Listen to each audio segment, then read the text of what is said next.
how does this work now? I'm stuck here with the mic, right? Yeah. So good morning again. Or you can take the mic and walk. So it's like I could do the karaoke singing, you know? Finns are really eager in. Okay, if you were in Finland, I would certainly take you after the day to a karaoke bar and make you all sing. But yeah. So my task was to tell you about the multiple and multi-scale benefits. And purposefully, I have a question mark here. So we'll go through these and I will let you take the floor or discuss things as well, so that it's not only me talking. So, like we have heard today, and like you may know from before, the argument for NBS is to provide multiple benefits that help tackle different societal challenges at the same time. And if we take it to the extreme, the core definition that we saw today for NBS is actually that nature-based solutions are societally functional, environmentally friendly, and so forth. But then the question mark is whether this always happens. So the idea is that we get multiple benefits because we have a variety of different kinds of NBS. So not every NBS is doing the same thing, of course. Plus, every NBS can do multiple tasks at the same place. And that is the core difference as compared to grainy infrastructure, of course. If we have a pipeline directing the water, it's not aesthetically pleasing, you cannot get recreational benefits from that, it's not cooling down the city, but if we have an open stream that's doing all these functions while it's still taking care of the water. As simple as that. Yeah. So, I wanted to pick up a concrete example because it very often happens during the days like this that we stay at the upper level, like quite abstract level. So I try to be quite concrete in my presentation.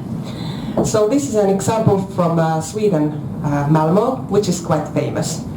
And it's got different kinds of nature-based solutions. One example is that they have a lot of green roofs, vegetated roofs, on top of different kinds of buildings.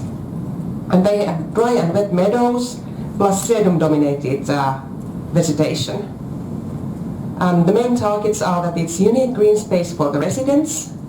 So some of it is feasible, some of it is accessible, some of it is not accessible.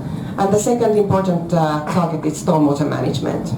And then there's a huge list of other kinds of benefits that they have listed. And this is an example from the ThinkNature case study database. There's more detailed knowledge about this particular case in the ThinkNature platform. So you can go and visit and search for cases like this. But then I want us to go back to the very basics.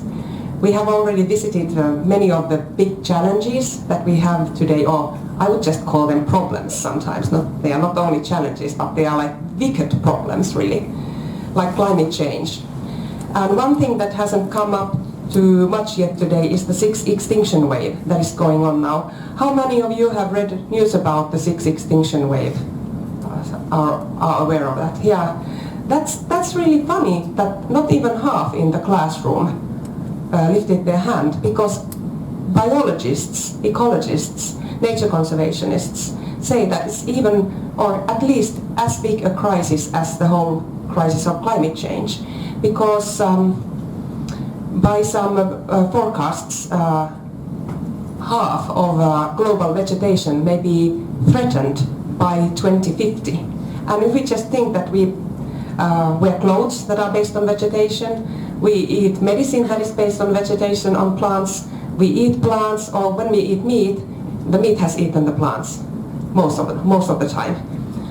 So our societies are fully dependent on plants, and now we are living in an era when all the ecosystems are collapsing. But there are also other like very big challenges like aging segregation, poverty.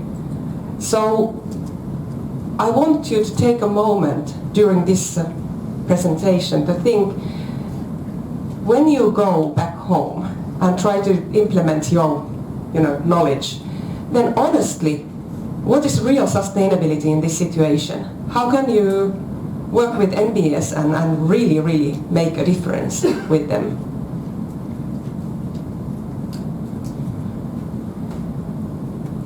This is one of the most iconic meteorologists in Finland. People just love him. And I wanted to bring the picture because he's very Finnish by looks. And Finland doesn't usually look like this. And he says that now we are living in an exceptional area that has an influence on all our activities. And this was just the normal, weather forecast in a normal day in Finland. So it's really in the news. And this is, I want also to demonstrate to you what the sixth extinction wave means from the Finnish perspective. So we have, of course, a rich variety of different kinds of birds, mushrooms, insects, flowers, mammals, things like that live in the water, or like in the water and on the land. And these are all listed endangered in Finland, or more widely even. And what is happening now with these species? You can just think what happens to the earth when all these species get eradicated if we cannot stop this. So I wish that when we work with nature-based solutions, we would always also have a focus on species that are in decline and ask ourselves, what can we do with each and every nature-based solution to help these species to survive with us? Another thing that is close to my heart is that the whole global population is aging, and it's actually quite dramatic. The plus 65 category is growing the fastest globally. And by 2050, it is said that it's 1 in 6 that will be more than 65% globally. And the places where it's the plus 65 is doubling, it's a lot of continents. And in Europe alone, 1 in 4 will be more than 65. Every fourth person in this room, for example, would be plus 65 in 2050. I think that's dramatic. We will look very different. And the thing is that we have had a lot of stakeholder collaboration in Finland, and we made people who need supported living, like people who have memory failure, they need supported living. And we asked them, what could they expect from nature-based solutions if they have building integrated greening, like green roof or green walls, green views, access to green. Then, how can we make them talk about these issues? And mostly the stories that they could tell were quite sad. I've pretty much given up hope already as I'm here in an assisted living place. I've probably given up hope so much, you see, that I do not even think about going out or doing something outside. So they have even lost the idea of being able to go out because they are not given the possibility. So there has to be a huge transformation in our cities for the aging people to be able to have access to nature-based solutions, right? And to avoid comments like this. So, again, a big task for nature-based solutions. And the good thing is that there is an increasing and strong support for nature-based solutions, but while we focus on nature-based solutions, we should always bear in mind that nothing comes for free, right? So every time we build or create or upgrade a nature-based solution, we may be consuming natural resources. And at worst, we may produce unwanted impacts and ecosystem disservices. So what we do need always is careful planning and careful installation techniques, and think ahead for the maintenance. I mean, for example, if our maintenance is based on fossil fuels, like machines that run on fossil fuels, for example, then that's a tricky thing.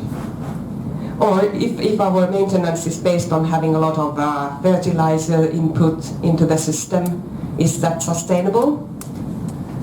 Heavy transport during construction might not be the best solution. By the way, if I say something that you don't understand, or you want to add something on or something, just stop me and you know, whatever.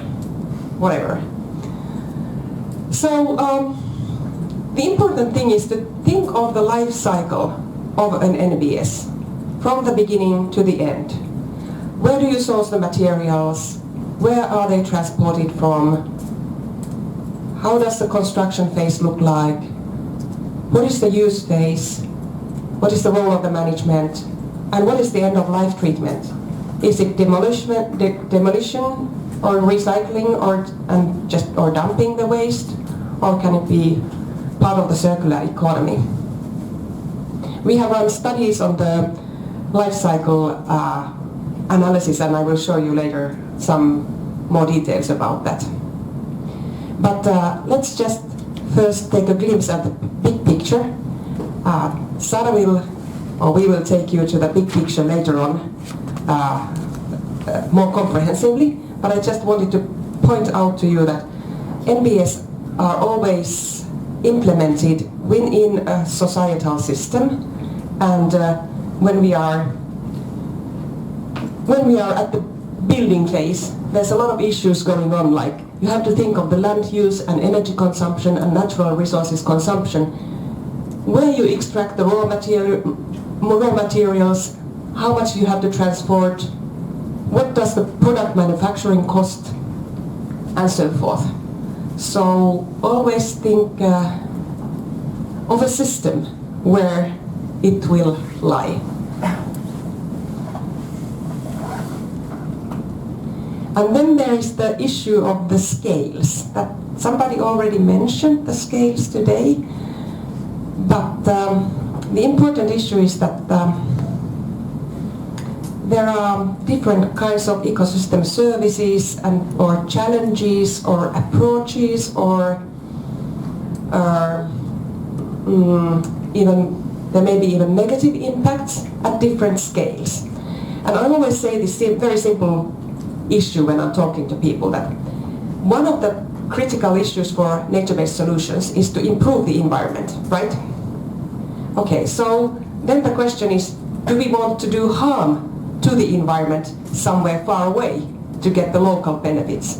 Or can we balance out that we are not causing environmental damage somewhere far away when sourcing materials while we are getting the benefits?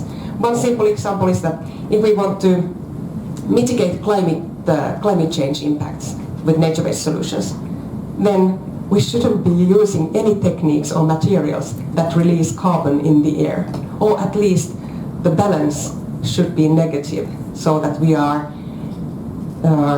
sequestering more carbon than we are releasing. So, yeah. So there can be different kinds of sustainability issues one has to think of at different scales. And there can be scales in different dimensions or different fields. Like there can be environmental, social, you can think of the ecosystem services, you can think of the temporal scale, and you can finally think of the relations between different phenomena at different scales. So suddenly the picture becomes complicated.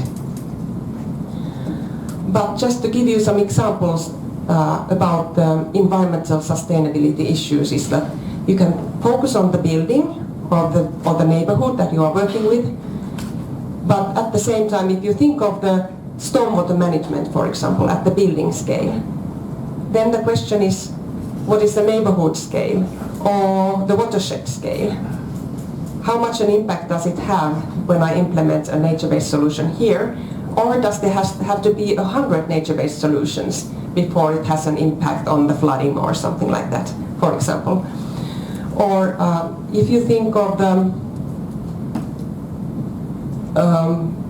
the societal impacts, for example, there is always the individual who perceives or experiences or an impact from the nature-based solution. It can be a positive impact, but it can be also sometimes something else.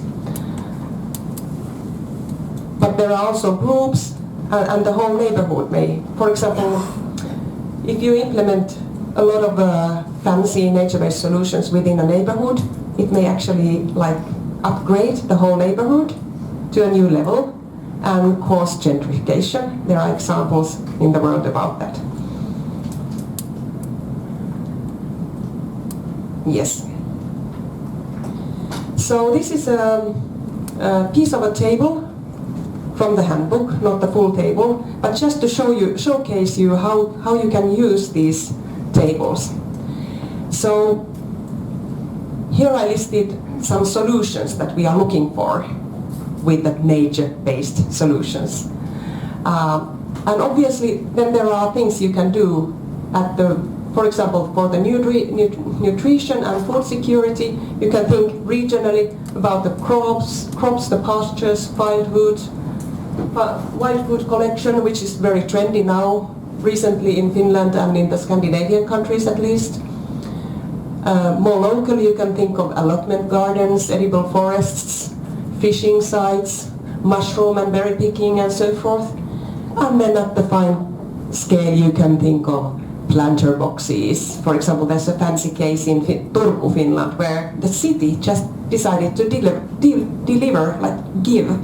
to the residents 500 planter boxes, and the resident could just place the boxes wherever they wanted on public land, except for the core historical fancy center. But other than that, they were free to put it in parks, marketplaces, as long as they didn't block emergency routes or other main activities of the city. And that was a real success story. So there was a lot of greening in places where people liked it, just like that, and it didn't cost much of money for anyone. In a similar way, if you think of drinking water and water resources, there's a regional watershed scale, and more locally you can think of the streams that run by in neighborhoods, and then very locally you can think of permeable vegetated surfaces that increase infiltration, and so forth. You can go on with a table like that. But then what I wanted to showcase to you is that there's always like things that have there are feedback loops. Like when you think of the drinking water and water resources, actually it can have to do with the nutrition and food security. So you can combine things easily if you just think across the different services and scales. And then you can start drawing like arrows from for example, if the first target is nutrition and food security, then suddenly you realize that if you do the right kind of crop management, you are actually capturing a lot of carbon at the same time. You just have to be aware of all these impacts.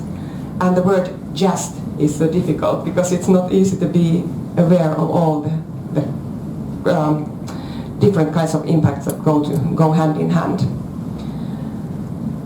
Or you can support active lifestyle just by combining it with food security targets and so forth. Or you can support biodiversity and active lifestyle simultaneously by offering large nature areas that are well connected to each other, because the species need to be having a lot of different kinds of habitat patches, but it's also been proven that if people have, how do you call them, elongated spaces, green spaces, they will move more. Like you take a longer jogging route in an elongated space than in a circular space, and so forth. But then the thing is also that if you have these targets like carbon sequestration and food security at the same time, there may be things that you have to take into account when securing the food, because, for example, if you implement at the fine scale the small, like planting boxes and temporary reuse of space for growing food based on technologies that release a lot of carbon, then that's again a no-go. So there may be restrictions coming from, like for example, if you are protecting the water resources, then the permeable vegetated surfaces may be actually a problem if the infiltrating water is very dirty. So there's a lot of things like that that you have to think of, and you can start like drawing these arrows across the space. One thing that I wanted to bring up particularly is the social capital, because in the times of people moving around, a lot of refugees and immigration, that's always an important thing to think of. Social cohesion, for those who don't know, it refers to dynamics between people, collective efforts, feelings of trust or belonging or connectedness or acceptance among people. And there were this Jennings and Banco, I don't know how you should pronounce that, but they actually reviewed a lot of studies. I'm not completely convinced about all the qualities included, the quality of the studies included, but nevertheless they reviewed a lot of the impacts and how they impact how the different impacts then impact on each other. So while we can implement nature-based solutions for getting social capital, for increasing social capital through implementing like places where people can eat together in a greenery, have organized activities, participate in planning, and so forth, then at the same time the nature-based solutions may cause air pollution and negative impacts on health, while the increase in social capital is producing positive impacts on health. So again, you should use the right kind of nature-based solution, because if you choose the good type, that will help cleaning the air, but you can also choose plants that actually release volatile organic compounds, for example, and increase allergenic symptoms and so forth. So again, a tricky summary of things. So now we have gone through a lot of things, how they interact, and I would like you to have the groups of 3 or 2. If you sit alone, you can take somebody in front of you and think about a case that you know of, that you are familiar with, or it can be even an imaginary case if you have never worked with nature-based solutions or never followed closely, and think about the problems that need to be solved, and what are the actual scales where you can solve the problem or tackle the challenge. And then what could be the appropriate NBS types. And the type doesn't have to go with the categories presented today. It can be, you can specify it yourself. You can just describe what kind of a nature-based solution could work. And then I would love you to draw a mental map, like some of the figures that I've shown you here. You know, what is related to what and at what scale, or a table or something.